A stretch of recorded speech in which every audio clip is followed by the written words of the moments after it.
Hello, you're listening to No Limits, a PlayStation podcast. And on this episode, God of War Ragnarok spoilers are unfortunately existing.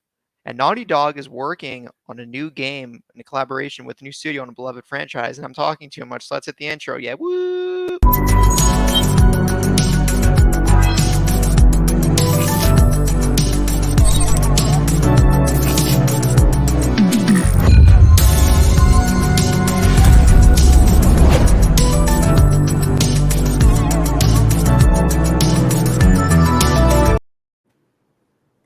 Hello, everyone.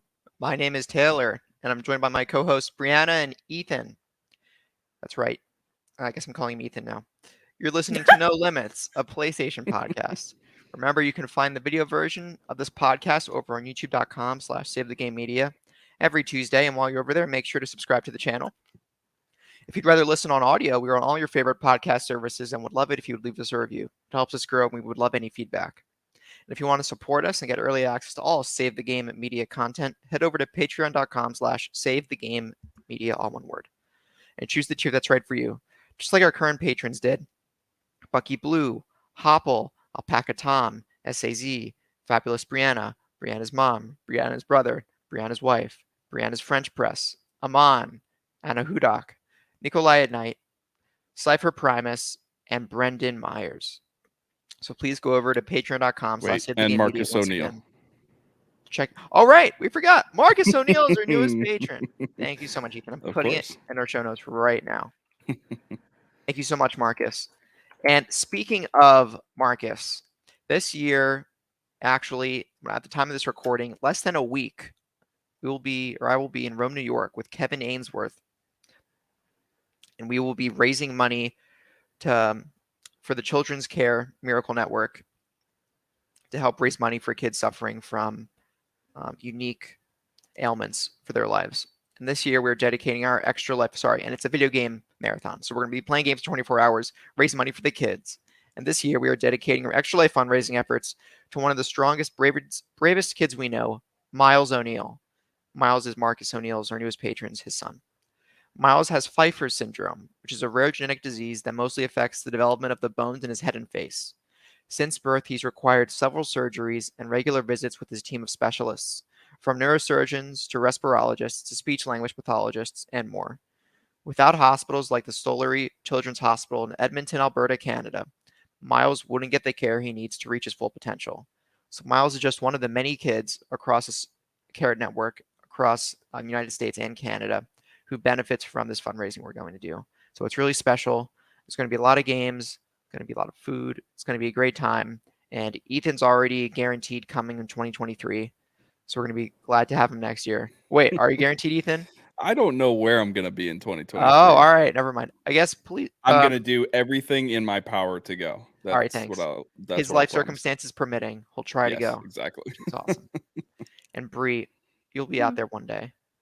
I will definitely try to go again. I'm kind of in the same place. Well, I'm in a slightly different place from Ethan, but I don't know where I'm going to be this time next year. I could be in Utah. I could be in California. I mean, I don't think I'll be in California, but I could be in Washington. I don't know where I'll be. So I guess we'll see. Right. All right. Fair enough. Could be in Japan. Oh, yeah. Oh, and we're in Japan. Yeah. And one more thing about Extra Life. So we're going to be collaborating with everyone at Carpool Gaming, the Trophy Room, and of course, Save the Game Media.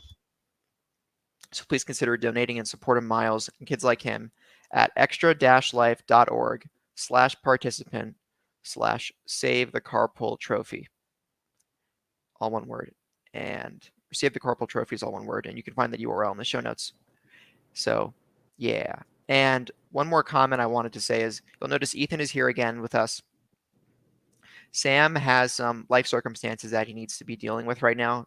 So Sam won't be with No Limits for the next few months. He's scheduled to come back early 2023 in the new year. But for now, it's going to be me, Bree, and I'm trying to rhyme Ethan Capri. No, Ethan's last name isn't Capri. But he'll be with us for the foreseeable future. Yes, the Xbots are infecting. And just to be clear, Sam's okay. Sam's okay. Sorry, You'll Sam's live. Yeah, okay. you'll Like live. everything's okay. It's Fine. just that he needs, for personal circumstances, to take a step away from like content and deal with like what he needs to deal with, so that way he can be okay and come back and party with us. Right. He's learning to use his British accent when he's not on the show. He's just trying to make sure he remembers to use it when he's not on the show. So exactly. that's why he's taking his time. It's serious training. Yeah, gotta get through. Yeah, Dragon Ball type training. Yeah. But can you yell in an accent? Like not like yelling words, but like when you scream, like like how Dragon Ball does. Can you tell? I don't know. Wow, that was a British scream. I think so. I think you could tell. Okay, I'm just checking because that's what the Dragon Ball thing meant in my head. Oh, I was thinking about the training scenes, not screaming. Oh, okay. I just associate that show with like screaming, basically. That's lots of screaming and fire and hair going It's a good 5 minutes in where he's just nonstop. Yeah. Screaming. But anyway. What you guys been playing? Ethan, you want to go first? Sure, I can go first. I finished up New Tales of the Borderlands. I had a really good time with it. Fun little narrative adventure.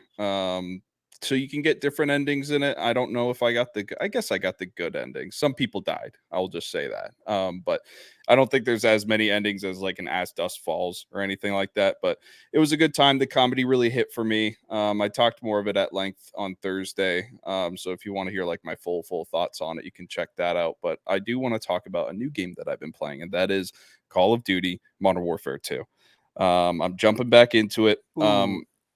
I played through probably half the campaign now, and I played a decent chunk, probably like 20 matches on multiplayer, multiple game types. So the multiplayer is a blast. It's just your traditional Call of Duty. You have all your classic game types there, like Kill Confirm, Team Deathmatch, all that stuff. But they also have Ground War, which I think it's new.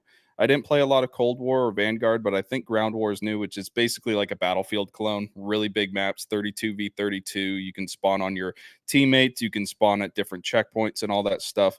So me, Garrett, Wayworn G, we've been playing a lot, a couple of his buddies, and we've just been having a great time with that.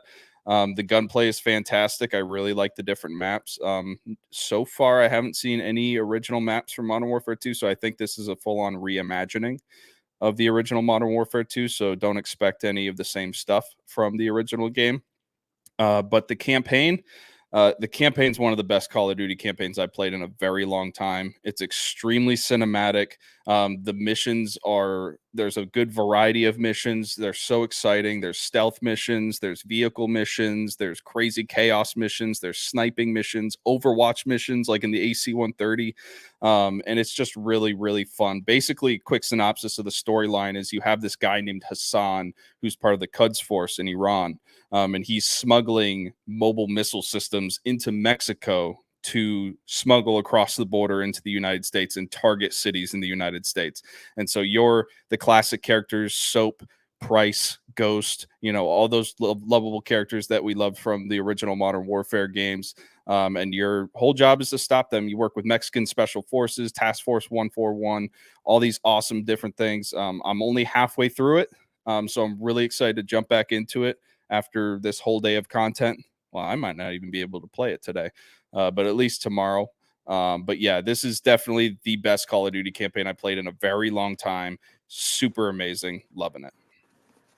That's awesome. I actually haven't played MW2 yet, but like I actually haven't played any COD campaign before. And I'm saying that because before period? Nope. And a lot of the Modern Warfare hype, like MW2 hype, has me really interested because like I love a good campaign. I love these like 6 to 20 hour narrative experiences. One of the reasons I gravitated towards PlayStation growing up.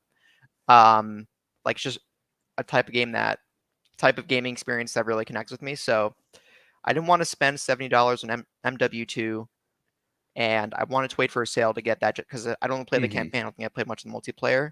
Right. So what I did is, all right, what if I go back and play some of the older CODs for the first time, COD campaigns? And what I found was the PC pricing for them suck. Okay, it's just really bad. Yeah. But the PlayStation 4 secondhand copies come in clutch for the majority of the COD campaigns. So what I bought, I actually did buy this. I brought it new for $24 on Amazon. The double pack of Infinite Warfare and Modern Warfare Campaign Remastered, wow. EOG. So I'm gonna Nice. play Modern Warfare Mhm. Remastered as my first COD campaign, and then I'm gonna play Infinite Warfare. People say if you like Titanfall 2, you like Infinite Warfare. I love Titanfall 2's campaign, so I'm excited to get in that series. But other than those, I I hesitated on getting into them because I wanted to wait until they just flooded into Game Pass after the Activision acquisition went through. But I had an itch, so those will be coming in. I'll be excited to play those at some point in the future before the acquisition goes through, just to tide myself over. Yeah. Yeah. One of the things that's really awesome about this campaign and why it hooks you so well is that all of the missions are kind of flowing in with each other. It's not like other Call of Duties where there's different characters, like you're playing this Russian that's in Stalingrad, and then you're playing this American that's invading Europe or something like that during World War II. It's really like you can tell everybody from this world is working together to stop this one attack from happening on the United States. And it's just communications between the different characters. Some other characters link up and do missions together. And I mean, to start every mission, you just get so hype. I think I played until like 2 a.m. last night because I just couldn't stop playing. Like I got to a point where I was like, okay, I'm done after this mission. And then I watched the cutscene and I was going to pause it, leave it on quick resume, go to bed. And then all of a sudden I'm in a helicopter. I got people in dirt bikes like flying past me. I got people in technicals and everything with their 50 cal mounts. And 1 second. Alarm. I don't know why I have an alarm I for have 12:30. not heard that alarm forever. That sound was so weirdly nostalgic. Keeping it in. I don't know why I have an alarm set for 12:30, but I do. But anyways, yeah, all the missions start really, really on an exciting note that get you like, okay, I got to start this mission off and get going.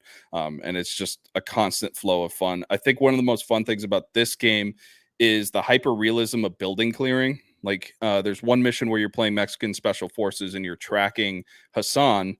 He's trying to get over the border into the United States, into Texas, right? And he succeeds. He jumps over the wall. They throw a ladder over the border wall, and you, as the Mexican special forces, are like, we have to go into American jurisdiction. We cannot let this guy go away. And this is bad. And then the CIA handler you have is like, you have no support here. This is not your jurisdiction. You need to stay in Mexico. And they're like, we're not letting this guy get away. So you climb over the border fence and you start going door to door in an American suburb as Mexican special forces clearing this house and everything. And it's just so hyper realistic and exciting. And like, you're like holding your breath the whole time because around any corner, one of these cartel members could just come out of nowhere and shoot you. It's absolutely insane. I'm loving it. Yeah. I really recommend this for people who maybe have fallen off of Call of Duty in the recent decades. You know, a lot of people have been like, whatever, I don't care anymore because the yearly releases and things seem forced and rushed. But this is a really proper campaign that you can tell they took a lot of time and effort into making. So it's really exciting. That's awesome. I have never touched Call of Duty in my life. Never. Never even like. That's I've rare to never find touched somebody it. that's never touched Call of Duty. The only COD game I played was Black Ops 1, and I only did Nuketown against bots. And that's my only experience with the game. The only like similar experience is we used to have like LAN Halo parties in the band room. Yeah. Mm-hmm. That is the closest experience I've ever gotten, and I know they're not the same thing, but that's like the closest I've ever gotten to it. Yeah, but you're not a fan of first-person shooters, right? I'm just really bad at them, and it's embarrassing. Yeah. So I will tell you, the don't touch campaign, them. the easy mode, it's a breeze. I'm playing on regular, but I tried out easy to see what it was like, and it was a little too easy for me. So, I mean, if you want that cinematic experience and it goes on sale or something, maybe, because it's really not that difficult. Online, though, the barrier for entry is nuts. Like, people are out there wild. And on Xbox, you cannot turn off crossplay. That is a PlayStation exclusive. So you're playing with PC players, and they are much better than console players. Wait, turning off crossplay is a PlayStation. Yes. Turning off crossplay if you're is a PlayStation exclusive feature. Yes, if you're playing on Xbox, you cannot through the menus turn off cross. What you can do is go into your Xbox settings and set it to only play with people on Xbox Live, which I don't think that necessarily gets rid of the PC players because you can still play through live. Yeah, right. But it can get rid of the PlayStation players, which that's not the people I want to get rid of. I'm trying to just play against console players because Right. PC is just objectively the better way to play first Right. person shooters. Mouse and keyboard, yeah. But on Yeah. PlayStation, you can go into the settings in the game and to toggle crossplay for anything you want. Turn off Xbox players, turn off PC players, all that. I don't know what that's about. There's a weird deal going on there. It's weird. I don't know. Interesting. Yeah, one of these times I'll have to stream like Valorant so you guys can or Overwatch 2 so you guys can like really Overwatch see 2. like how bad I am at first person shooters. Overwatch 2 and is you guys hard. will be like, "Wow, Brianna." Okay. That's bad. How's Anyway. how's the Go ahead. performance, Ethan? I've heard mixed things about the MWD's performance, at least on campaign. So on the campaign, when you're in gameplay and in like gameplay cutscenes, it's fine. I'm not getting any chugs or anything like that. When they're in the cinematics, where it's not like within the game engine, there are times where it chugs a little bit, but when it's working, it's stunningly beautiful. I mean, it's really, really great. The facial animations, the dialogue, all the lighting and everything, it's really beautiful. But it will chug during cinematics, but it'll be very quick. It's not that bad. Okay. Gotcha. And it targets 60 FPS, I assume? Oh, sorry. Yeah. Go ahead. You just said okay, so I was saying okay. Okay. That was the reply. Bree, what have you been playing? Okay, so I've been playing a couple things. So I've been playing God of War to try and catch up. Again, that's going up exclusively on my YouTube. What do you I'm mean not catch streaming up? them. Wait, sorry. Like- You never finished it, did you? I 22? did. You did, okay.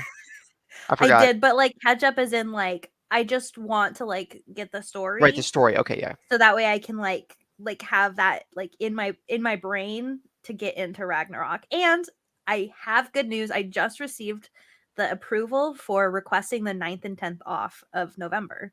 So I have 2 full days off to play this game. I don't think I'll beat it in those 2 days because I have the attention span of a goldfish. It's a 40-hour game, yeah. But I do have those days off so that way I can like at least get a jump start on the game and hopefully get like halfway through or something like that.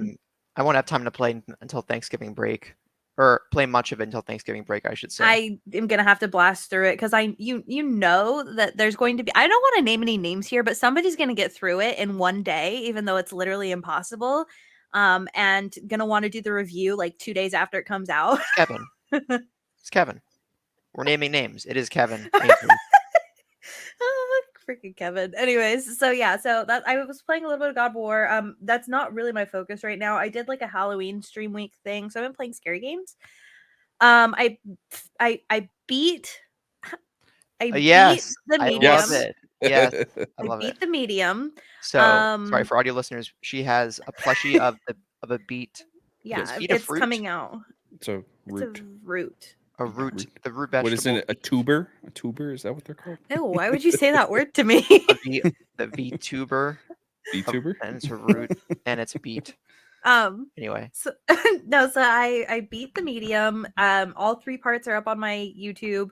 I scared myself more than the game was actually scary. Yeah. Where I would like hear a noise in the background and I had to pause and be like, oh my God, I'm so scared. And then I would go out of the room and there would be nothing there. So it was like a lot more like I just scared myself. But it was a really good game. I hate the camera. I hate the camera with all of my heart. The camera is garbage. The movement is garbage. That's a common I understand what they're doing with it. I really truly do. I understand. It's so annoying. Like whatever you were trying to accomplish like cinematically with that camera was lost in the gameplay like beat by beat because you can't see where the monster is, especially in those stealth sections. Like you can't see where it is, and it's like, how am I supposed to hide from this thing if I can't even see where it can see me? And then it would grab you and it would just be like annoying because it's like, what do you want from me? Like I can't even see that it's there. Like, oh, that part really bugged me. But I did like just on a surface level, really enjoyed the game. The ending was super interesting. I want to talk to Sam about like the mental health stuff that's like the underlying message because I think I missed a lot of that message because I was just very surface level playing the game. But yeah, I'd say it was like a good game if you can get past the stupid freaking camera. Go ahead. Now, there's not a lot of jump scares, but I gotta ask you about the one that got me really good. It's you're looking through like a crack or something at like a bathtub filled with blood, and something Oh comes yes! up, Oh god, that scared me. and you never see whatever that thing is again. Nope. Like you don't know what that is, or Nope, it was just how did pure you jump react to that? scare. Yeah, I did not react well. I did not react well. it's so funny. I was very upset. And I was like, I had to go This is a in good there one. now. Are you kidding me? It's gonna be in the tub. Like that's what I'm talking about. Is like where I scared myself. Is I was like, where could it have gone? It has to be in the tub. I'm gonna reach in the Yeah, tub. It's gonna grab me. So I was like freaking out, and then like nothing else happens with it. But man, I yeah, that part was like that did scare me pretty good. it's Um, too good. I've been freaking scared. So the other thing that I've been playing. So wait, I touched Alan Wake the remaster. I got Mm. really mad at it and I stopped playing. That's like the first game I've DNF'd in a very long time. And that game is a DNF for me. I was very upset about it. Hated it. Why? The combat. The game is so like charming and cheesy, and I really love like this weird like detective beat with like the overlying story where he's like an author that's living in his book. Like I really loved like all of that cheesiness and like the horror aspect where it's like it feels like very like B horror film. The combat is garbage to the point where it's unplayable because you get surrounded by these enemies and I can't get away from them because they run faster than you. And so you have to kill them, but they're very difficult to kill because they just run at you so quickly. And so I just was dying over and over and over again. And I got so mad. I got so mad at the game. I was like literally on the stream. I was like, okay, we're done there. I'm not playing this game anymore. I'll see you guys tomorrow. When I pick up Village, third person, I'm out. Hmm. I'm out, dude. Like it was so frustrating. And how was Village third Um, person? Yes, tell me Village about third this, person. please. I'm so excited. It is bizarre. Oh, Not bizarre. in a bad way. It is I have played through the entire game in first person. Like I've played through this game. This is my second full playthrough. I love this game. It is bizarre. There's a couple of things that I don't like about like so for the cutscenes, when you go into a cutscene, they morph you into first person. They like move you back into first person so you can experience the cutscene in first person and then they move you back out. It's a very like bizarre, like in and out experience. I don't enjoy that. You can't see Ethan's face. Like whenever you turn the camera, he turns away. And I knew that was going to be a thing because they kind of talked about it where they're like, oh, well, like we don't really want you to see his face because he doesn't really have like a look or whatever. And I'm like, that's such a weird hill to die on. Just give him a face. Anyway, so yeah, so that's kind of weird. But other than that, I would say I'm almost more scared. I stopped and I actually stopped on purpose. I got into the castle, Lady Domitresque's castle, and I stopped there so that way if you wanted Taylor I can tell you like when I'm going to be like I can give you that like playthrough. I was like, all right, I'm going to tell Taylor that I'm going to get in the castle tomorrow. I'm going to stop here. Oh, And so yeah, so I stopped there last night. But I'm very scared because I have a feeling that the monsters being able to see them coming is going to be more scary than like playing in first person because in first person you Really? know they're there but like you can't see them. But I feel like knowing that like because you can like in third person you'll be able to see that they're right there, and I'm really scared particularly of the dollhouse. um Oh yeah. I'm very scared No. to see that thing chasing me because I was barely handling it as it is. I was gonna So say something along the lines of third person's usually not that scary for me, but then they I thought of have The Last of Us, and I'm like, you know what? Never mind. I retract but that. that's yeah unique because you have a phobia of zombies. That's true. Yeah. I they mean, they're kind they of did zombies say in that Resident like Evil third Village. person is supposed to be like it's intended to be a less scary Hmm. mode of the game. But I personally like I understand why it's less scary. It's because you're like not like experiencing it the same way as if you were the person. Hmm. But I'm really scared to see those monsters chasing me Yeah. because it's like I can't get away kind of thing. But yeah, I'm enjoying the game. I'm enjoying not being constantly motion sick. Getting Mm. in and out of the first person is actually making me kind of sick because it's like the way the camera moves, it's very disorienting. But it's nice not playing the entire game, just being constantly motion sick. So yeah, would recommend so far, and I'm really excited to play Shadows of Rose. Yes, I was gonna ask, have you jumped into the actual DLC content part, or are you Nope. gonna do a full replay, then do the okay? Yep. You can just jump into the DLC part, right? Because I Yes, it's personally kind don't of want to just hidden replay. in a weird way. Okay. But yes, you can just jump into the DLC. Okay, good. Yeah, because I wasn't trying to do a full replay. It's too busy. Too busy. Yeah, of I a don't even season. think that they're intending to hide it, but it's like in the extras. It's like where you find like the mercenaries thing, Okay. and it's not obvious that the DLC is there. Okay. The other thing that kind of bugs me is like I feel like they're wrapping all of the DLC because it was $20 for the DLC. And I feel like they could have easily just been like, it's $5 for mercenaries, $15 for like, because I don't care about mercenaries and I understand what they're trying to do, where they're like, you just like we're making people try it. But I just don't want it. Yeah, I think that you're right. Is they're trying to force people to at least try it and maybe get hooked on it so they could play the game longer. But yeah, I'm in the same boat. I don't want any of the other stuff. I just wanted the expansion for the single player content. But yeah, it's good. It's good stuff. I'm very much enjoying it, and I truly love this game. The dialogue is disgustingly cheesy. yeah, and like please somebody retranslate or redo the dialogue. It's so bad. But like other than that, like it's like I really do love the gameplay loop of this game where you kind of are alone in this village and exploring and surviving, and I love the Duke. I know yeah, that's like a controversial thing, but I love the Duke. He's great. Yeah.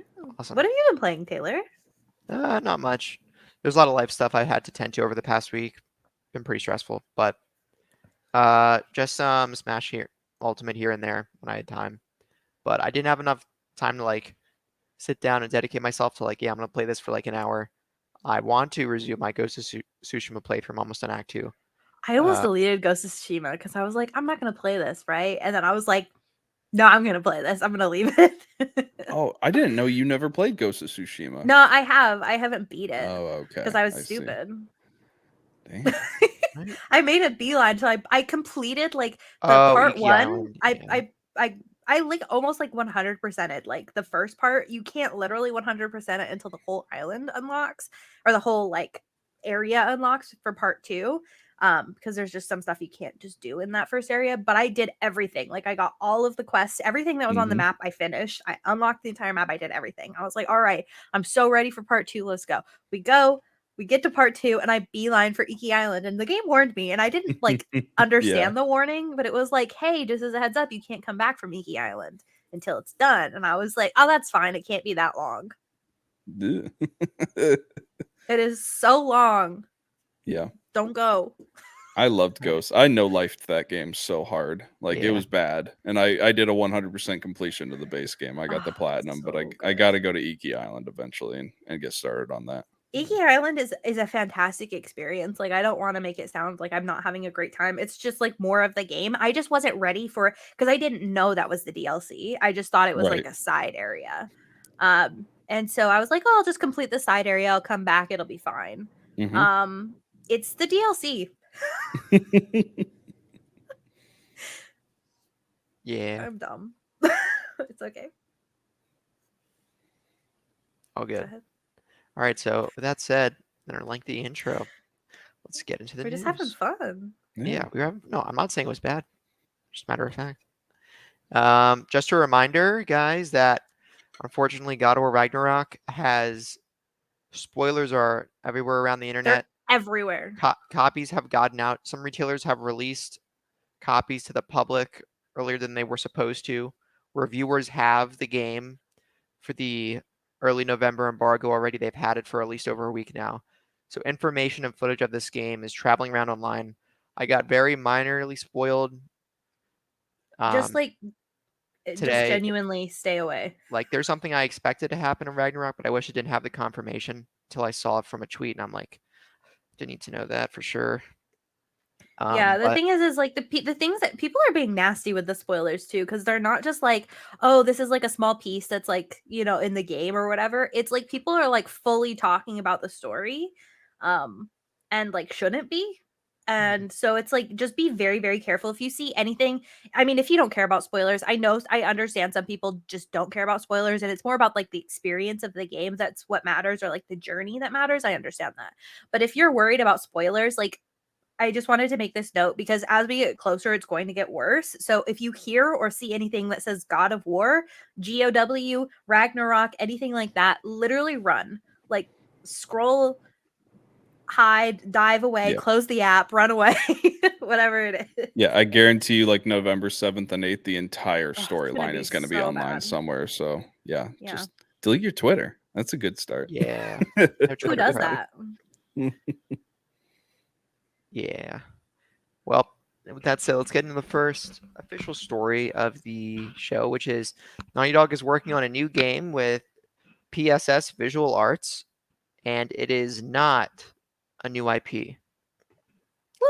So a job listing, so AKA it's from a franchise that's pre-existing.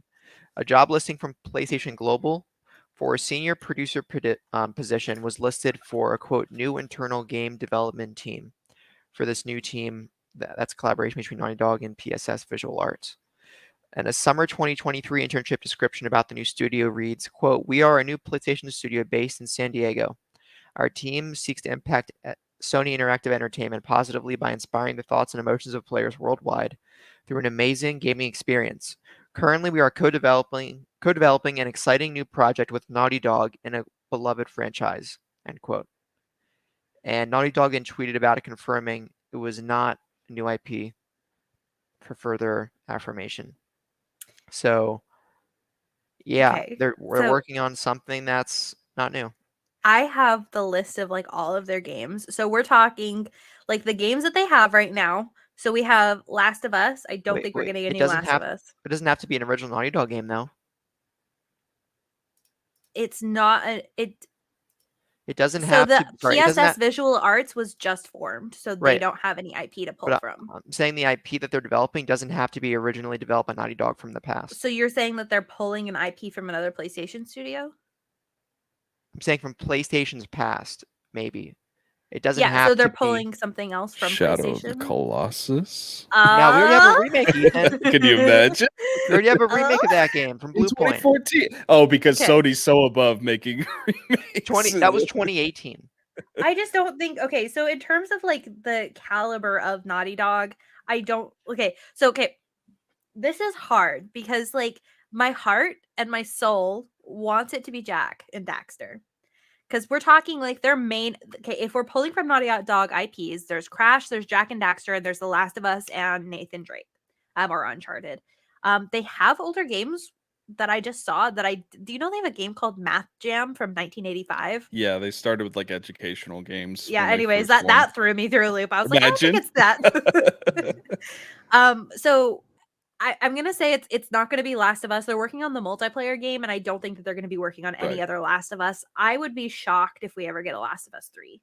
I don't think it'd be the most shocking news, but I don't think we're gonna see any more Last of Us. I could be wrong. Oh yeah, we will because it makes money. Yeah, but like the creators just don't want they want the experience to be done. No. You know, they want the story to be complete. The I think Sony will writers find new do. creators if, like they will make sure that That game would be continues to make money. rude. That would be rude.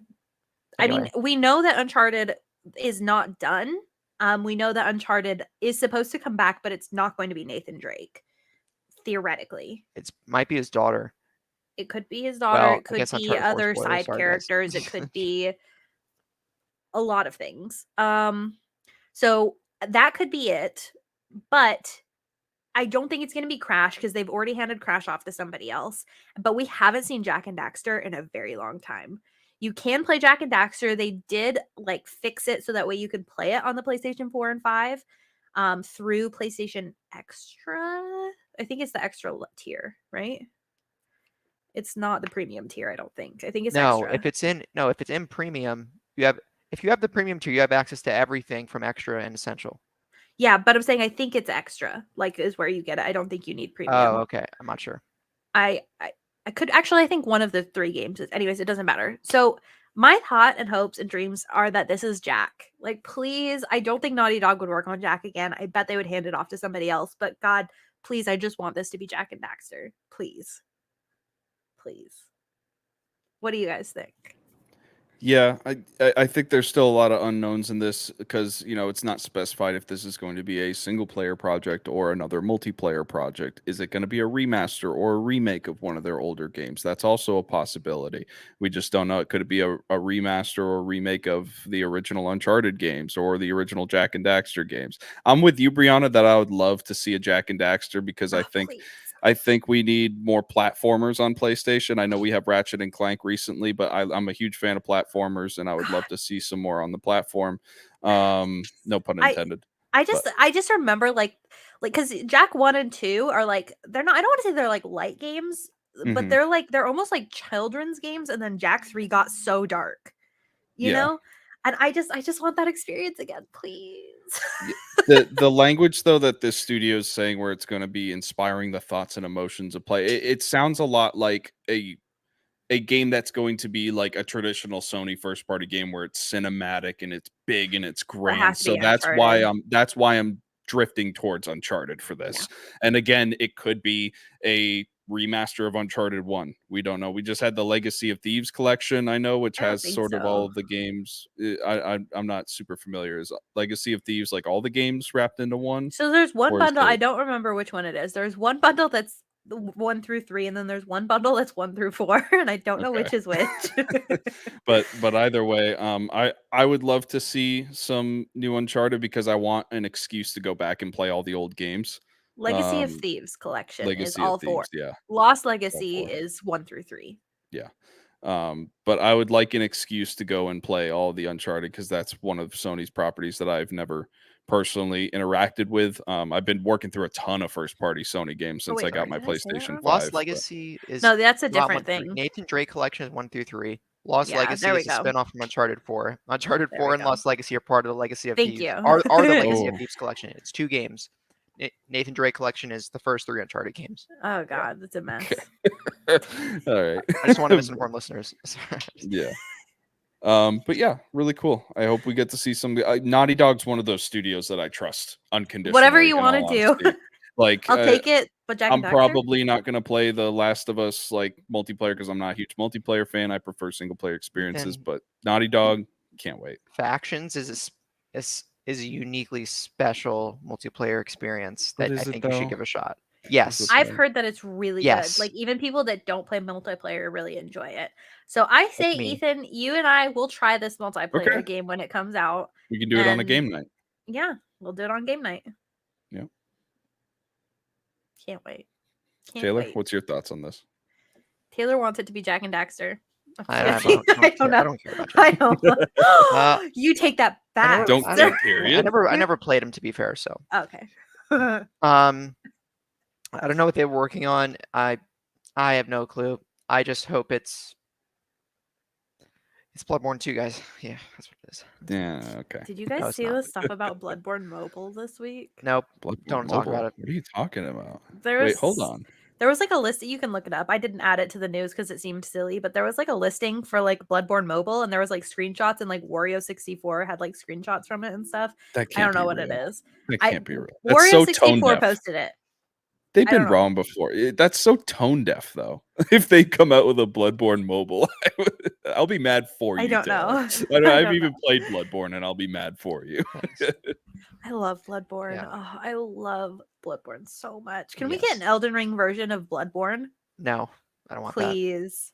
Oh, where you can just like it's open world city where you can just like go anywhere in the that. city. Just give me Bloodborne 60 FPS, and then we can retire the franchise.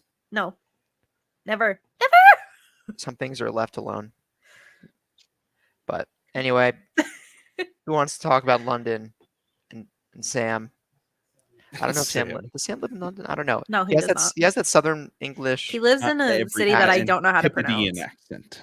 He has that proper Antipodean British accent. Yeah, Oxfordshire, like kind of. Anyway, But I can take the story. all right, thanks, Sam. Sony's London studio is working on an online co-op combat game set in fantasy London. This title is being built specifically for the PlayStation 5 with London Studios' in-house Soho engine. It is our most ambitious game to date, according to a studio head, Tara Saunders. Quote, our overarching theme is about bringing fantastical and magical elements and intersecting that with familiar worlds, and you don't get much more familiar to us than London. London's studio is most well known for using peripherals to their advantage, like the SingStar microphone or the PSVR. A quote, normal, end quote, game without any major accessory emphasis is new for them. This comes courtesy of Andy Robinson over at Video Games Chronicle. So, guys, what do we think about London Studios, Okay, Brianna? well, first of all, I don't know if you like if you click on the link, Ethan. I don't know if you saw it. I know that Taylor and I both saw it, but if you click on it, there is like the visuals for this game that they've released so far look magical. I know it says it's like fantasy, but I mean magical and like more of like the like feeling sense. Like this looks so cool. I'm very, very, Ooh. very, very interested in this. I don't want to let myself get too overhyped on it, but if like they even deliver on like half of what this visual shows, like I'm here. I'm That's some in. pretty cool concept art. Yeah, can you imagine like what if it's like a PvE like kind of thing where you're like fighting magic, you're fighting dragons in London or something like that? Well, Oh, I feel like this is one of those projects that Sony's been talking about that they're going to have, what is it, 10 live service games up. Online co-op combat game. I'm thinking like a battle royale of some sort, dropping into London with I dragons really hope and this isn't a fantasy battle elements. royale because we've gotten one magic battle royale so far and it has not done well. I'm not saying it's a bad game. I'm saying it has not done well. So I think that that would Yeah. be a huge mistake for Sony to kind of invest in that when Well, historically it's not done well. if you're going to ask me, it's a huge mistake to invest in live service games like that. I say stick the course with single player experience, but I understand there's a market for this and people love it. And I do play live service games. I play plenty of Fortnite. There are games that hit with me and I do play. But just right off the bat, I don't get excited when I hear fully online co-op. Yeah. That's not me. I really do have to be persuaded to get into the world. The same thing Mhm. with Fortnite. It took me years to get into it, and finally, once I had people tell me you got to try it out with me, and then I was like, okay, I'm hooked. I really do like this. But this doesn't get me like excited right off the bat. It looks cool. The visuals look cool. That concept art looks really cool. I'm interested to see what it is. And I'm interested to see a live service game specific to PlayStation. I can't think of any live services that are like PlayStation exclusive right now. Do you guys know of any? Everything's third party. The Last of Us 1 had that. That's Destiny not 2 live used to service, be, though. but like No, it was like for or half a Destiny second. originally. I don't know. Can't really think. The last one that's live service. I I can't don't really think that think of they've one. got they either don't have one or it's not memorable enough for us to like Yeah, pick up on it right Right. now. yeah. I don't Sony know. shares the I'm just revenue from excited. Sony shares the revenue from Destiny 2, which is Mhm. indirectly a live service title on their plate, and Mhm. that's like the live service standard at this point in the industry. So Hmm. Yeah. sorry, Brianna, Yeah. interrupted you. No. I was just saying, like either way, I think I'm very optimistic about this. I'm also Mhm. not somebody I don't really. It's only within the past maybe 5 or 6 years that I've really gotten into like multiplayer games like this. Um, and fantasy setting seems to be what hooks me the most. So like League of Legends is like a fantasy setting for the most part. I understand there's like not fully fantasy setting, but League of Legends is one. Final Fantasy 14 is one. Those are like the main games that I play online, and it seems to be like that's like the common thread for me is that like some sort of magic system or fantasy setting system is what gets me. And this sounds like it's right up my alley in terms of like it's not like a first person shooter. Yeah. So it's got my interest. I think we're a very long ways away from even seeing this game. We might see a preview of it next year, maybe, but I don't think we'll see this until 2024 or 25. Yeah. And So also a quick observation, looking at the concept art, it looks like a lot of the characters in this have different abilities and powers, maybe different move sets. I'm wondering if this could also be a hero shooter, or not, maybe not shooter, but I'm saying like a yeah, hero based combat game where it's 6v6 or something like an Overwatch. It might not be specifically shooter. You might have powers and magic and mounts to ride and everything like that, but it looks like yeah. different characters have different abilities and all that. So that's an interesting thing. Taylor, what do you think about all this? Yeah, I don't really. Sorry, guys, I don't really care about That's this okay. game. Fair enough. So, Bree and her cohort can have fun with this game, and I like that you guys are excited, but I don't think it's for me.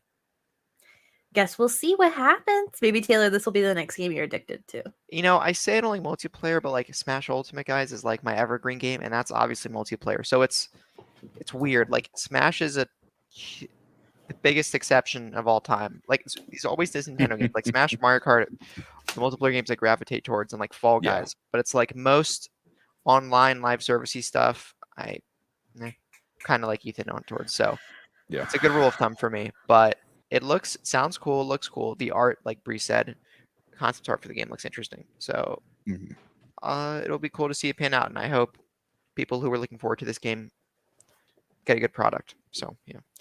I agree. I hope I don't know, for the sake of Sony as well, because like, and for the devs as well, is like they're like really investing in this stuff. So like I really hope it works out for them. Not that they like wouldn't be okay without it, but I just hope it works out for them. Sorry, Luna's being really a punk right now. So okay, let's jump in the next story if that's okay, Taylor. Oh yeah. Okay. The Callisto Protocol has been completely canceled in Japan following a dispute between the developer, Striking Distance Studios, and the Japanese rating board. Striking Distance announced via Twitter that the current version of the game cannot pass the Japan Computer Entertainment Rating Organization, or CERO. I don't know how to pronounce that besides that. CERO. I'm going to just say CERO. In its current form, and altering the game would remove it from its vision. Neither company has explained what about the game specifically was an issue, but both companies are at a complete standstill at this point. In the tweet, Striking Distance said, quote, "The Callisto Protocol's Japanese version has been discontinued. At present, it cannot pass the CERO rating." End quote. They add that changing the game will, quote, "not provide the experience players expect." So this is kind of a true two-pronged story. So I wanted to, I don't know if you guys want to stop and discuss here and then jump to the next part, or if you want to go through the whole story first. I mean, Taylor. just real quickly, I guess, obviously I feel bad for all the people in Japan who are looking forward to this game. This game, so they can still get it. It's just that they have to import it. Right. Yeah, they have to import it. But I do appreciate developers taking a stand and saying, this is our creative vision. We're not going to change for anybody or any government or any regulating body. I really do appreciate developers who do that. So good on them. Good on Striking Distance. Absolutely agree with that. I think that my real question isn't Striking Distance a Japanese company? Or am I not remembering that correctly? Don't believe so. No, they're Western devs. Okay. A lot of the development team for Callisto Protocol were ex-developers of Dead Space. Yeah, the main cool. game director is the creator of Dead Space. Okay, cool. And yeah, I was gonna say it would be crazy if they were Japanese developers and they're like not publishing in their own country. Yeah, that would be crazy. But yeah, I think this is like really good on them for like making a stand and being like, hey, like we're not doing this. Like we're not going to destroy the game. Because I think if they had like started putting resources towards this, even if they had delayed just the Japanese release, I almost wonder if like they would have had to release the game later, period. Like I wonder if this would have like completely just delayed the game trying to fix this. Because this whole game, from what we've seen, is extremely violent, extremely gory. I'm just assuming that was the issue with the rating agency, was how much violence was in this, and the fact that the violence is probably going to be consistent throughout the entire game. They would have had to overhaul a lot of the gameplay in order to meet those requirements. That's a lot of work to do. See, but this is why I'm specifically interested to hear what the reasoning was, because violent games are allowed in Japan. They don't have like censorship as far as like like I'm sure that there is limits, but I'm curious like what the line was at, like it's like, hey, at this point the game is now too violent, or is there something else that's like an unknown factor that we don't know about? Maybe. I don't know. I'm very interested to know like what that line was that they're like, no, we're not allowing this game to be published. Yeah. So I don't really have anything to add for Japan, guys. You guys hit it. But we have more. Yes, we have more. Okay, so this is a story kind of from back in September, but it like recently we didn't cover it really. But there was like a new recent development, so I thought it would be a good time to touch on it. So Callisto Protocol director tweeted back in September that he was proud of his team working, quote, 6 to 7 days a week, end quote, and after hours in order to finish the game.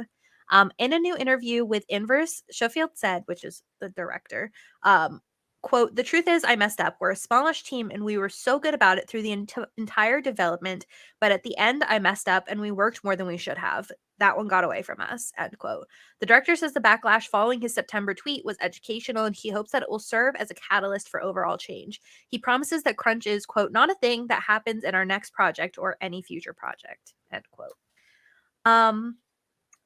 I think this is interesting for multiple reasons. One, I understand what he was doing and saying, like, hey, I'm really proud of my team for putting in so much hard work. I think he just wanted to, Right. I don't think he was thinking of it in terms of like they shouldn't have to work this hard. I think he was thinking of it in terms of like, I'm just really proud of the work that we've done, kind of thing. Not to like give him a pass on crunch because crunch isn't good, but I think that he wasn't thinking of it in that way. And so the other part is that like I guess we'll see whether like the studio follows through with this or not. Like, are they gonna quote unquote mess up again on the next game, or is this something where they would just push the date back, or like what? I guess we'll Right. see. Crunch is Yeah. bad. Don't do it. It's hard to criticize because like you said, this is a very small and passionate team, so it very well could be that these guys, they wanted to work on this as much as hard as they could to give people a good product, and as long as they were compensated for their time well, and the game is good because of it, that's obviously a good thing. And I do think that initial tweet was, I'm so proud of my team for putting in this work, because he was also working. Like, I think people need to realize that just because he's the boss and he's the game director doesn't mean he's just Game sitting back directors absolutely work. and going home early every day, and like he's probably there 7 days a week normally. Even when his employees aren't doing crunch time. But yeah, crunch is obviously not a good thing for the industry. I don't think it definitely shouldn't be the norm. There is a time and place to work harder on things in life, like obviously, but I do really appreciate his comments coming back and saying, hey, yeah, I'm proud of my team, but I messed up. He said, I messed up. That's not something we see a lot in industry and business anymore when people take responsibility, especially at leadership levels. He said, I messed up. I'm going to do everything I can to make sure it doesn't happen. But you can't come out and say that we're never going to work 6 or 7 days a week on another project again. There is times and places where you got to buckle down and work, but to show his mentality is, I'm going to do what I can to make sure that doesn't happen again, I think that's a positive thing. Yeah. I think the thing is like with crunch, I think there's like there's a time and place that it can happen, because when you're working in the games industry, for the most part, I think you're pretty passionate about what you're working on. Right. And so it's I don't not think it's easy like to a become a shock. game developer. Like, you got to really love it. Not easy. And it doesn't pay that great either. It's not a terrible paying job depending on what you're doing, but it's not the best either. Yeah. But I think that like allowing your team to have that passion is okay. But I think it's like when you get into like you're required, if you want to keep your job, to work harder. Right. That's when it gets kind of nasty. You see the big businesses like Activision or Ubisoft saying you're required to work these hours. With But this they small don't team, say you're it's like, required. It's like you're right, it's not required, implied. but read in between the lines. If you're what's called an exempt employee, exempt from overtime, from overtime pay, that doesn't mean you're not working over 40 hours a week. Right. Mm-hmm. And that could go for any salaried job. But I think here, like his original tweet came from a point of pride. I think that you're right. You're not only when your work is creative in nature, it's probably difficult to compartmentalize it as impersonal when it really is personal, when it's something you're making and you have that stake in it, that personal investment that you want to see it do well. And you view that 6 to 7 days, those after hours, as a source of pride that we're working hard on our game, the product that we want to give you. When I think, and when in obviously reality, you don't want to be doing that all the time. And I make the argument that crunch is, in terms of like, what is the colloquial definition of crunching video games development?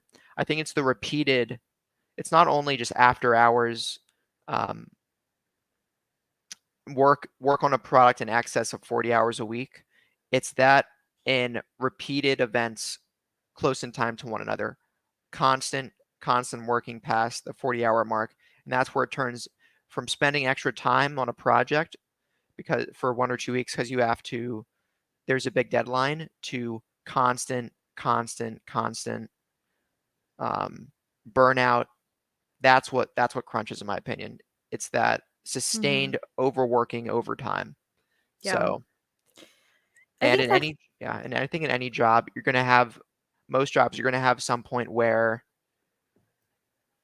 or I should say, most salary jobs, you're gonna have a point where, there's a day or maybe a week where there's just something really important you have to get out, and you work extra, and that's how it is to meet your goals as an employee and as a company. But to do it over and over and over again, that's where I think Right. crunch comes in. And obviously we want to avoid that. But other than that, just if it's on a day or maybe an isolated week, maybe once a year or something, that's I think just part of being a working individual. Maybe that's a hot take to some listeners, but I think that I'm not saying this as an anti-working rights statement or anything like that. It's just sometimes work is unpredictable and what the demands of you are in a given moment, and you have to address those demands at that moment. But just if it's just not for a long period of time. Right. Yeah, I think that the other thing is that I think I don't want to say it like for all jobs, but I think for creative jobs like this, I think it's okay to not have that like exempt rule where you're not getting paid for overtime, because I think if you are working like Oh that, yeah. like you should absolutely be Oh, compensated. I think you should. It's just most salary jobs, regardless of what your actual work is, are It's overtime the exempt. same pay. Some Yeah. workplaces will do what's called compensation time, where you say, I worked like 12 hours yesterday, and then you ask your manager, and they're like, oh yeah, okay, take a half day tomorrow, or something Yeah. like that. Even if they aren't Mm-hmm. paying you overtime, you at least get extra days off or extra time off Mm-hmm. accordingly because of Yeah. the excess beforehand. Yeah, and I think that stuff like that is like absolutely like the answer. I don't know. I think we're going to keep having this conversation over and over again because I don't think that this is going to be fixed soon. But it's good to see, like, we had that one dev, I can't remember their name right now, that just recently formed the new studio where they were like specifically like, we're going to make sure that our employees are treated Oh, right. fairly. Yeah. And then we also have like stuff like this where it's like, I see the issue and we're going to work towards like making it better. And so I think that we're going to see this start to get better, at least I hope, because people have like yelled about this enough that I think that now we can start Yeah. seeing things change.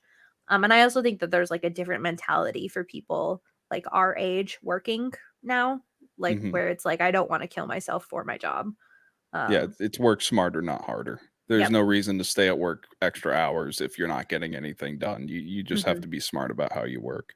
Yep. At my job, I one of the things I like about my job, I don't love my job that I work normal hours in, but one of the things I do enjoy about it is like when I clock out, I'm done. Like I'm out. Like 5:30 Yeah, that's hits and nice. I'm out. Like I'm like, you guys, like, unless they specifically ask me, if somebody asks me like, hey Brianna, do you mind working because I'm hourly, because they'd pay me more, then like, I would help, but otherwise I'm out. Like I don't care if I still have work to do, like I'm gone. Like if you want me to stay, you can ask me. So hopefully we can keep that energy. Pay me. I'm worth the time. Yeah.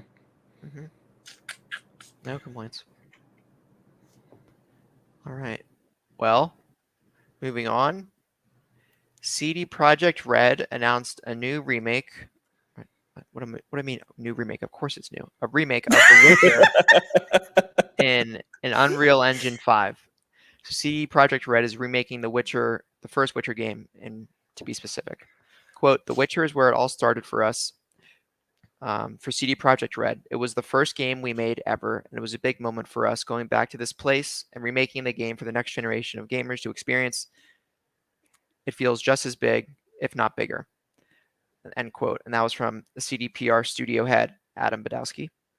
And What a last also name. I like that last name. Sorry, that last name really got me. oh yeah, Polish. Badowski. Yeah, Polish for sure. Sorry, keep going. Very good. The Witcher. So The Witcher 1 was originally a PC and Mac only title and released in late 2007 and never came to consoles.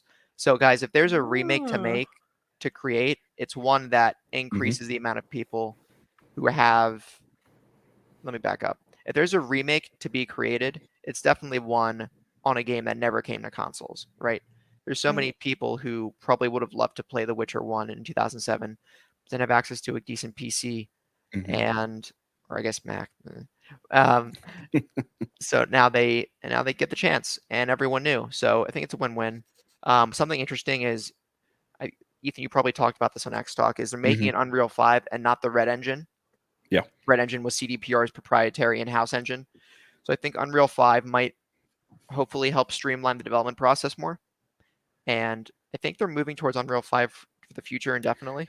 Yeah, I think after Cyberpunk 2077, they realized it's probably time to get with the industry standard. But I'm really excited for this. I'm a huge fan of The Witcher 3. I played hundreds and hundreds of hours of The Witcher 3. I went back and tried Witcher 2.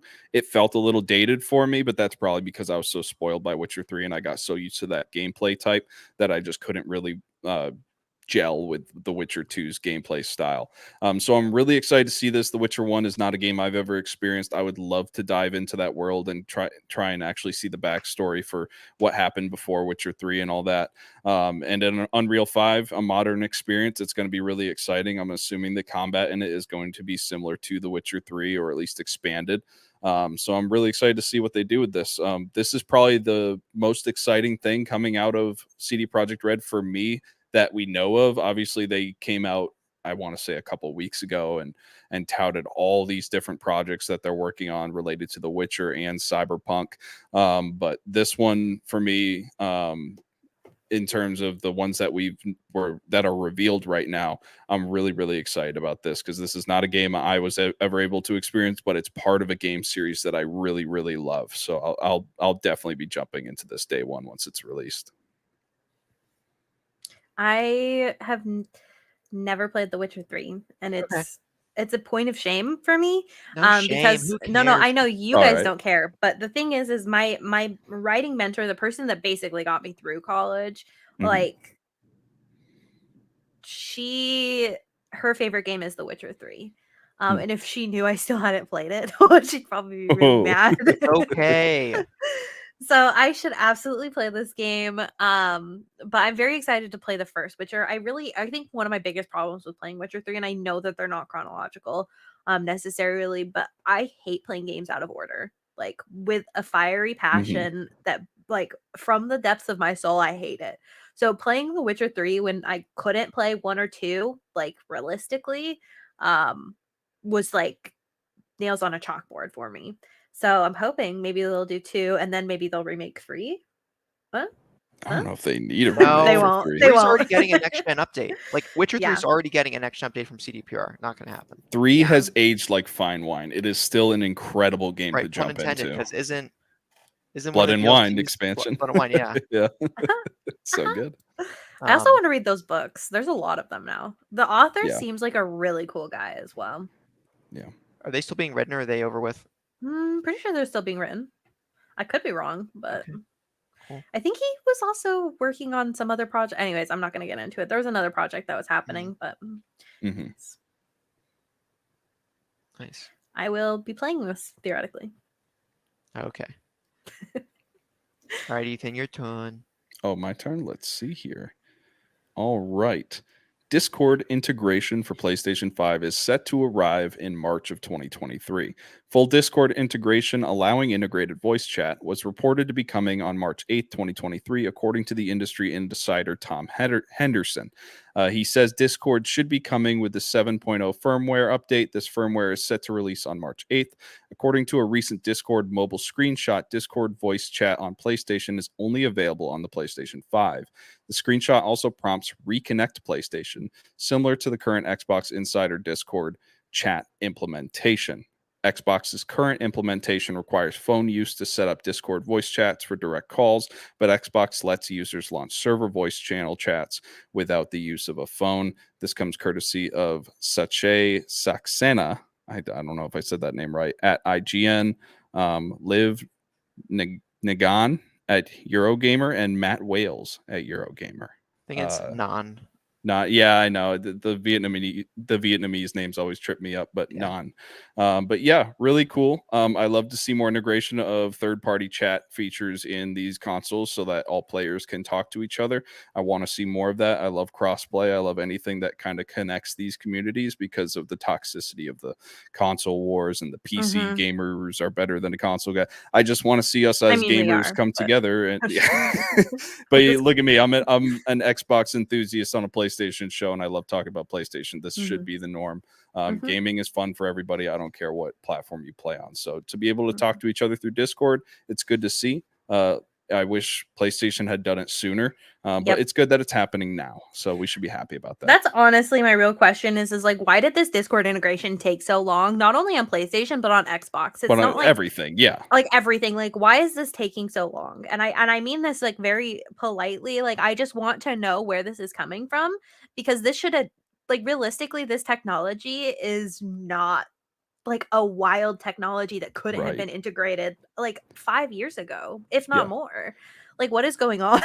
And it's not like Sony or Microsoft monetize their chat features to where they want to keep Right. you in their, proprietary chat rooms. Like it really doesn't affect the companies if they just allow gamers to talk to each other. Even if we're not playing the same game, I would love if Brianna was playing on her PlayStation 5 on Discord and I could talk to her while I was playing a game on Xbox or something like that. We could just chat while Absolutely. gaming. That's a great thing. Absolutely. I think PC players have had that privilege for years. Exactly. Yeah. It's one of my favorite things. Like, I used to like when Elden Ring released, that's all I was doing is I was talking to my friend who was playing Elden Ring, and we were playing like because I took like That's what I did. almost a whole week off for an Elden Ring, and I just like was playing for probably like 12 14 hours a day, and just like we just sat on the call, and half the time we weren't even talking. Yeah, and you're talking about like, oh, what boss are you fighting? Oh, you got to dodge him here, but giving each other tips while you're playing. What area are you in? I mean, I love that about gaming, even if it's not a multiplayer game. Just hang out with each other, It's talk the to each other best about it. experience. It's a really great connecting with people in that way, especially like coming out of like the pandemic and stuff. Oh yeah. Yeah. This is well overdue. I'm glad that it's coming. I'm not poo-pooing on it coming. I'm just frustrated that it took so long. And I have a feeling that it was from the companies, not from Discord, because Discord knew how Discord, to of integrate course, this. wants to do it. Like they're like, yeah, let's get on everything. The other thing is that I think is interesting is that like we know this isn't going to come to Nintendo. No. This will never touch Absolutely Nintendo. Nintendo's not. on another planet. Yeah. I They're know, the best isn't that selling. crazy? They're the market leader in the video game industry. They're going to do their thing and they're going to make money. So yeah, There's not like, even an Nintendo doesn't- internal chat feature in Nintendo. well, it's because of the kids. You have to use Like, your mobile phone. There is an internal switch using the NSO mobile app on Splatoon and Smash. It's really bad. Yeah, so the thing is like I think like the idea behind that is that they're like because there's so many kids on Nintendo platforms that they just don't want adults interacting with kids in any capacity. So that's why chats are very limited. Like you can only say certain things. Yeah. So I just think it's funny that we're like, it's never like, oh, when is this going to come to Nintendo? It's like this will never come to Nintendo. Yeah, just think it's interesting. And there's not many games you would even be able to cross play between. I don't even think there is any. I can't think of one. I think probably Fortnite. Okay, yeah, Fortnite. That makes sense. Yeah. So. Yep. Cool stuff. Sure. But you have some Hideo Kojima news. So Kojima says one of his new games. Wait. What happened, Bree? What? Look, can you see Luna? She's acting all crazy. Luna's just exploring. What? I just saw her on the little cat tree earlier. Yeah, like 5 seconds ago. She's clawing your velvet bed frame. Yeah, she is. I know. She flopped and then she was like. You're not mad that there are claw marks now there? No, I tried getting mad and she just looks at me like I'm stupid. I even I tried the spray bottle and her fur is so thick that she just like licks it. She's just like. Yeah, wow, my cat went crazy when I used a spray bottle when she was still alive. She would run the hell away. Yeah, that's how all I had to do. So for the other cat my ex-boyfriend had, I just shake water. Like I didn't even have to spray it. Like I would shake a water bottle and he knew like I have to knock it off. Wow. He was the naughtiest cat. He wasn't ever doing it. He just knew how to bug people. He used to lick plastic bags to get attention because he knew it would bother me. So he would hold the plastic bag with his claws and like that's a choking hazard. It would drive me crazy. And then we try and get the bag. Why do we say that these cats are smart? Licking plastic bags out because here. He is smart. He did it for attention because he would only do it when he wanted food or he wanted pets or he wanted this like or he wanted treats or whatever. Like he knew that it would drive me crazy. That's so cute. And his dad would say, "Oh yeah, good job, Chai. Good job." I miss that silly cat, but man, cats are funny. Anyways, sorry, you can go with the story. It's just Luna was acting crazy, and I couldn't miss the opportunity. No, that's good. So Kojima says one of his new games is quote almost like a new medium, and I think is he referring to the game medium in this quote, or I No, think he's I think referring it's a to medium medium as of in like a entertainment. medium of Yeah, expression or creative expression. yeah, I think A that's new what he's medium going of for. creative expression That's what that's I'm not thinking too. movie or video game. Right. Speaking to The Guardian, Kojima didn't share anything specific about his new games, but said in broader terms that one of them is almost an unprecedented endeavor, and that he's been waiting for the technology to be available to make it. Quote, it's almost like a new medium. If this succeeds, it will turn things around, not just in the game industry, but in the movie industry as well, end quote. It's a completely new game that no one has ever experienced or seen before. Bold to say, no one has ever experienced or seen a new game before. Side note. By definition, no one's experienced or seen a new game. Anyway, I've waited very long for the day when I could finally start to create it. End quote. In the interview, Kojima also said that he'd perhaps have more commercial success if he wasn't the first person to create new things. As this guy really thinks a lot of himself. Yeah, he does. I love it. Yeah. As usually, the second or third person to attempt something is the one who can make it work in an everyday setting. Quote, for the first person, everything is hard, but I want to be the first. I want to keep being the first. So, Kojima wants to be the next explorer, the next like sea explorer video games. But it is likely that Kojima is working on the Death Stranding sequel, right? Per slip from Norman Reedus and the funny fetus that we covered a few weeks ago, and the posters and such that have recently been unveiled at events Kojima's been going to. But I think the game Kojima's talking about here is not Death Stranding 2, but he's also working on Death Stranding 2 as well. Like these are simultaneous projects, in my opinion. Yeah. Interesting. Okay. What do you guys think?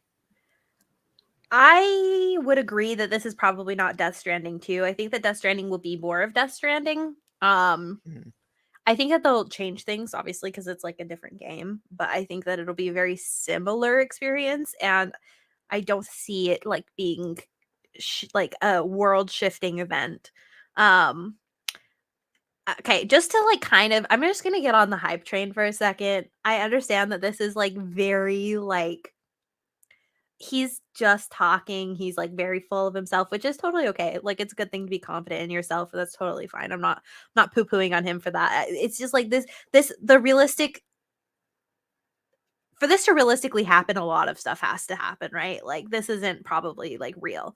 Like in terms of like we've probably experienced something similar. It won't be as crazy as he's describing it. But ignoring all that and getting on like this freaking hype train, like one, like if he really succeeds in like his like vision of like making this like the next thing, how crazy would that be? How cool would that be?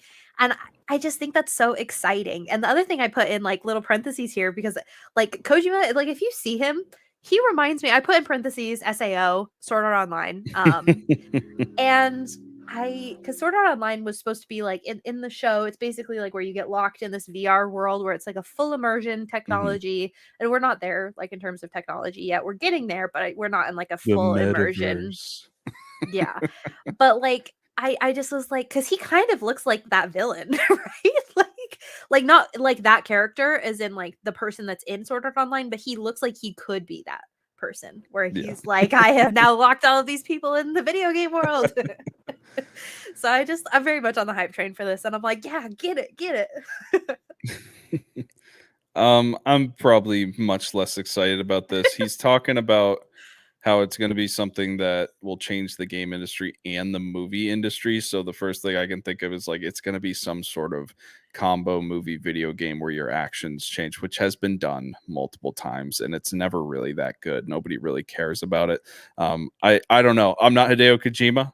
I'm not coming up with these insane ideas. He could come out with something that's going to be completely unique, novel, something that I've never even thought of in a million years. Who the hell knows at this point? But there's a lot of these projects where whether it be a director or an artist that say, oh, I'm going to change the game with this, and then it comes out like a wet fart, because it's so artsy fartsy, and everyone's like, this is just kind of sucks. Like, I just want a video game.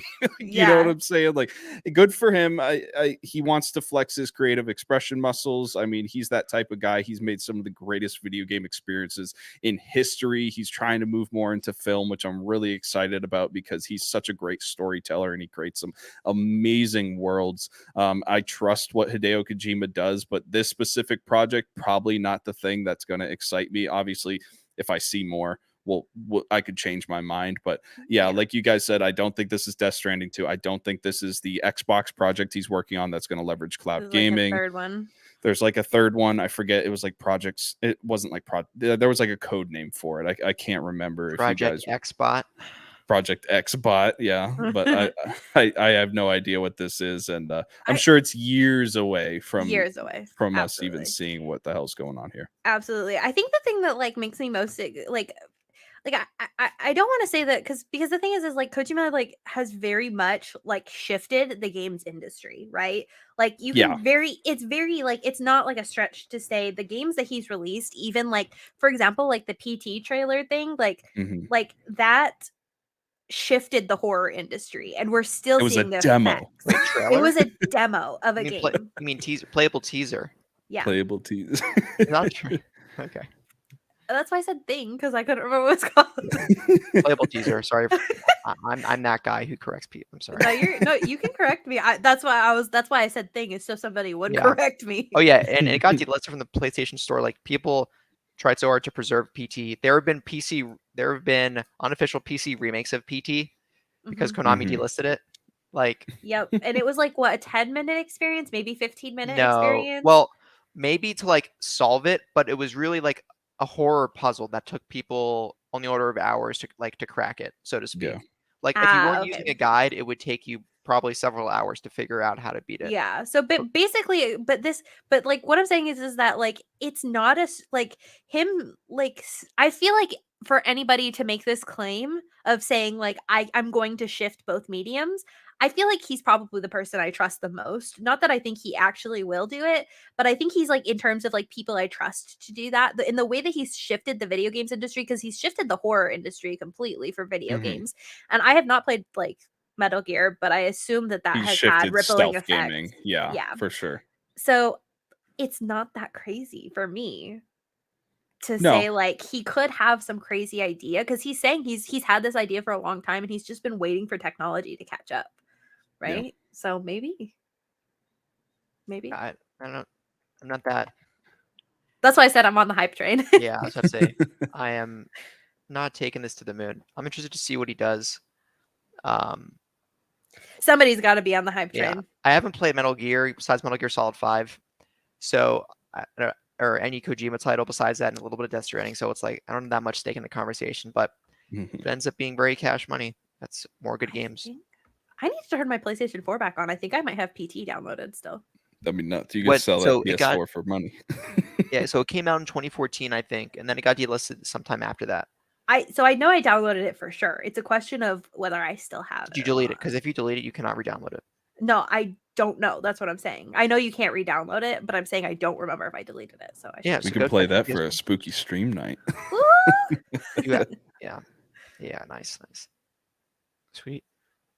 I love the Kojima stuff. This is like, I love getting into like this like crazy weird stuff. I don't know. It's fun. It's fun. Mm-hmm. Nice. Yeah. All right. So my turn. Yeah. PlayStation Plus games for November. Woo. So starting Tuesday, November 1st, which is the day this episode comes out to the public, 2 days from now for Patreon supporters. So we're getting Neo 2 / Neo 2 Remastered. So that's going to be respectively for the PS4 and PS5. And then we have the Lego Harry Potter collection, which is the PS4 version. And then Heavenly Bodies, PS4, PS5. So this, in my opinion, is a fantastic set of 3 games. One, we know Neo is a great game. I actually have not heard too much about Neo 2 besides that it's just more Neo. I heard Neo 2 was excellent. I got Neo 1 on PS Plus, so now I'll get Neo 2 on PS Plus, and I haven't played either of them. Yeah. It's supposed to be a really great experience. So I heard I the don't know. DLC is And then I excellent think the too. Lego games are just always solid in general. And I've heard really good things about Heavenly Bodies. So this seems like a really solid month. Sure, I'll take it. I think it looks, just because Neo 2 is in there, I'm like, thumbs up for me. You, Ethan? Anything anything here strike your fancy?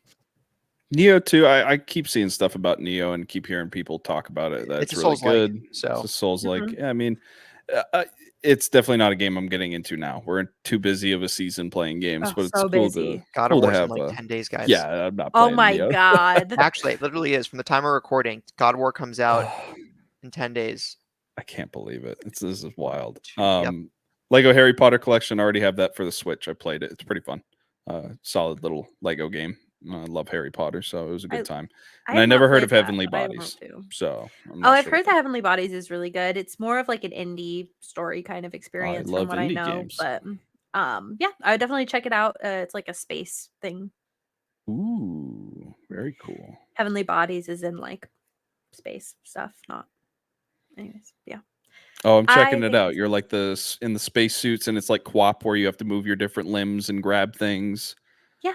Yeah, that looks fun. Ooh, it has a very positive rating on Steam. Yes, it Yeah, it's does. supposed to be really good. Overwhelmingly positive overall reviews. Nice. Yeah, good times, right? I don't know. I think this is a solid month. I did not like last month. So Maybe this would be a really good co-op game for us to play. Oh yeah, it is co-op, and it would be rage-inducing. He's flailing around your arms Okay. trying to grab things. Oh, it'd be a I good time. want to play genital jousting with somebody. So if anybody Joust. has that, hit me up. That's a game. I've played it wanna- before. Okay, It's and not I'm not a even no-brainer. okay. I'm putting on my serious face for a second because I Mhm. mean this very seriously. This game has won multiple awards for best narrative, and I'm not even pulling your leg. From where? From like what game award? like John From Smith's official, game nope, official rating.com. awards. Yep, official awards. Hold on, let me pull it up. I'm not googling genital jousting. Um, You can do that. I am. Well, I've already played the game. Yeah. I can't remember who it is, but it was like an actual game awards. It wasn't the game awards, but it was like Mhm.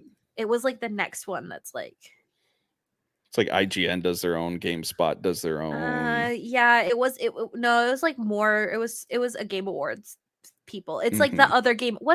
It's not the game awards, but there's another game awards that happens. And There's can't one in remember. Europe. Independent Games Festival, I think. Independent Games Festival. There's I also think the DICE Game Awards. Yep, DICE. Spike TV doesn't It do might their have been game that awards as anymore, well. right? I remember Yeah, that being I don't a thing back in remember, the day. like, but genuinely, like, I'm not messing with you. That's the only reason I ended up getting this game is because they had like best narrative awards, and it's actually really interesting narrative that has nothing to do with what you think it does. But there is a multiplayer mode where I'm not going to explain it because we'll get in trouble here. It's but called there genital jousting, folks. It's not what you'd expect. Bree, just abstain. Just don't. Yeah, that's what I'm saying. I'm not going to talk about it. But if you have that game and you want to play it with me, please let me know because I want to play it. And I don't think we can stream it. Okay. All right. Moving into the next section, where we limitless, we talk about whatever we want. Ooh. Oh, I'm already talking about what I want to talk about. Okay. I'm just kidding. Maybe one prompt. Here's someone. Let's do an easy one. Where does your gamer tag? Where does your usernames come from on your platforms? Your games platforms. Do you want to go first, Brianna? Sure. So my current one, I've had a couple of over the years, but the one that I've been running with, I mean, besides, so there's two that I currently use. So one you'll see on like all of my Twitter, Twitch, all of that stuff is Fabulous, Brianna.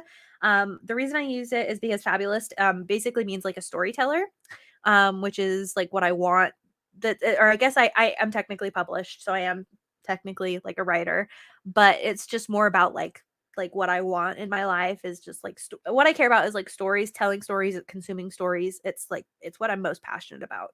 So that's where Fabulous comes from. And I also think it sounds like fabulous, which I think is fun. So because I'm fabulous. That's what I thought when I first heard. I thought it was just a play on like the most fabulous. fabulous. But I Fabulous didn't realize it Brianna. was actually a word. It is actually a word, and I spent a very long time finding that, and I went through a lot of names, trying to like kind of find what I wanted to go by. But something to do with storytelling was super important to me, so I eventually stumbled upon that, and it had like that kind of double meaning where it felt like it meant like the most fabulous person, but also meant like storyteller. So I was like, this is perfect. So that's where that comes from. The other one I go by is Ghost Leopard. That's going to be where you find me on most gamer stuff. My favorite like animal besides like my cat is like snow leopards. And in one of my favorite book series, it's called Throne of Glass by Sarah J. Maas. One of the main characters, there's a relation. I don't even want to spoil it because it's like hella spoilers, but there is a relation for one of the characters to ghost leopards. And she's one of my favorite characters in the thing, and I love snow leopards, and that's what they call them in the world, is ghost leopards, which sounds really cool. And I wanted to get rid of my old gamer tag because I felt like it was really weird. So yeah, that's what I went with. Nice. How about you? Gravy3448. The Xbox gravy was just random. I don't even know. But white sea deer. I think I've told this a couple times. This story of how I made it. My wife, one of the things she calls me is her polar bear because I'm a large human that's also pasty white. So she calls me her polar bear. And so when I was making my YouTube channel, I wanted to make a name for the channel. And so I landed on white sea deer because I wanted to do another word for polar bear, but not just like polar bear gaming or something dumb like that. So I looked up how different languages say polar bear. And I stumbled across a basically ancient Viking, like Norse language. They used to call, I forget the exact word, but it translates roughly into English as white sea deer. Like that's what they would call a polar bear. So thought it was pretty cool. So that's why I picked that. That is super cool. Yeah. That's awesome. Yeah, I think I heard that on your With the Gamercast episode with Sean. Yep. Yeah. Nice. I guess it leaves me. So my PSN is MrCarterNine, and that came from, I think I told the story at least once before, but so when I got into basketball's a favorite sport. I got into it relatively late, or later than most kids when they find a sport they fall in love with, maybe when I was 13, 14. And the first thing that got me into basketball was the slam dunk. All I wanted to watch was just dunking compilations. I got NBA 2K, and I put you get to different meters for your success rate on different aspects of the gameplay, and I set the dunk success meter on 100. Nice. So I would always slam it. Like that's all I wanted to look at. And one of the first players that I saw have some crazy dunks, including jumping over another 7-foot player in the Olympics and clearing him to dunk the basketball, was Vince Carter. So, and he wore number 9 in the Olympics on that dunk. So MrCarterNine, I really enjoy basketball and seemed like a fitting username. So that's where that came from. Good stuff. I like that. Yep. So yeah, with that said, thank you all so much for listening. And you can find us on youtube.com/SaveTheGameMedia. And don't forget to check out our Discord. We talk about a ton of stuff there. If you want to hang out, links are in the description. Once again, help raise money for Extra Life. And yeah, where can people find you, Ethan? In the Discord, white sea deer. Nice. How about you, Bree? You can find me at Fabulous Brianna most places. Or at least that's where I want you guys to be finding me. If you want to play games with me, come hang out in the Discord, and then I'll play games with you. I do want to shout out for Save the Game Media. We're going to start doing gaming nights on Saturdays. So if you want more information, you can find it in the Discord. I don't think we've set necessarily a time yet, but Ethan and I plus random peeps will be playing games. So come hang out with us. Hell yeah. Yeah, I'll make it to one of those soon.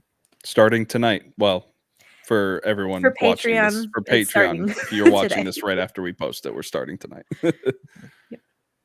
Nice. And you can also find me on the Discord. Ethan and I both don't have Twitter. Woo. Yeah. Woo. So yeah, until next time, thank you so much, everyone. Bye-bye. Bye.